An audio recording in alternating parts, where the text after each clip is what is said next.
ঘূর্ণিঝড় হোক, প্রলয় হয়ে যাক, যা হয়ে যাক, আমরা এখান থেকে উঠবো না। আমরা শুধু একটাই কথা, তাদের বিচার হবে, তাদের ফাঁসি হবে, তখন আমরা উঠবো। তার আগে আমরা এখান থেকে উঠবো না। এই রাজপথে আমরা বসছি। বিএনপির এক নেতাকর্মী হত্যা হয়েছে, হ্যাঁ, এর পরের দিনই কিন্তু গ্রেফতার হয়ে গেছে। খুনি বের করে গ্রেফতার করে ফেলছে মাত্র একদিনের মধ্যে। আজকে 2টা মাস হয়ে গেছে। 2টা মাসের মধ্যে কি তারা পারে নাই? তার মানে কি ওসমান হাদির কোনো মূল্য নাই?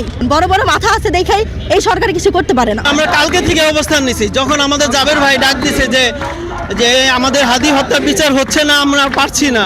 আমরা যেভাবে ইন্টারিমের কাছে বিচার চাইছি, তদন্ত চাইছি, কোনো কিছু হচ্ছিল না। আমরা মেনলি তদন্ত যেটা দিয়েছিল সেটা আমরা প্রত্যাখ্যান করছি।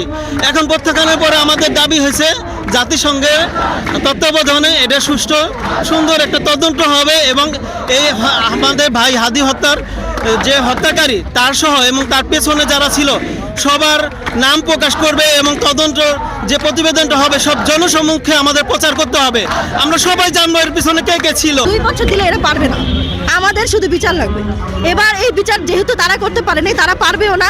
আমরা চাই আমাদের এই হাদি হত্যার বিচারটা জাতিসংঘের হাতে দিয়ে দেয়। তারাই আমাদের হাদি হত্যার বিচারটা করুক। আমরা তো জানি, আমরা বলতে পারি না, কারণ আমরা সাধারণ জনগণ। বড় বড় মাথা আছে দেখাই এই সরকার কিছু করতে পারে না। আমাদের ভাইকে কেন হত্যা করলো? আমাদের ভাই তো সত্যের কথা বলছিল, ইনসাফের কথা বলছিল। ইনসাফের কথা বললে তাকে কেন হত্যা করবে? এটাই আমাদের কাছে। আমরা কালকে থেকে এখানে বসে আছি, এই যে বসে আছি, সারা রাত জেগেছিলাম, এই যে সারাদিন কিছু খাই নাই। তদন্তে যাদের নাম আসবে সত্য প্রকাশ করতে হবে, সব আমাদের জানাইতে হবে। সেই পর্যন্ত আমরা এখানে বসবো, এই বসছি। আমরা নির্বাচনে হোক, যাই হোক, দেশে ঘূর্ণিঝড় হোক, প্রলয় হয়ে যাক, যা হয়ে যাক, আমরা এখান থেকে উঠবো না। আমরা শুধু একটাই কথা, তাদের নাম প্রকাশ করে যখন জনগণ জানবে এবং তাদের বিচার হবে, তাদের ফাঁসি হবে, তখন আমরা উঠবো। তার আগে আমরা এখান থেকে উঠবো না। এই রাজপথে আমরা বসছি। যে বিএনপির এক নেতাকর্মী হত্যা হয়েছে, হ্যাঁ, এর পরের দিনই কিন্তু গ্রেফতার হয়ে গেছে। খুনি বের করে গ্রেফতার করে ফেলছে মাত্র একদিনের মধ্যে। আজকে 2টা মাস হয়ে গেছে। 2টা মাসের মধ্যে কি তারা পারে নাই? তার মানে কি ওসমান হাদির কোনো মূল্য নাই?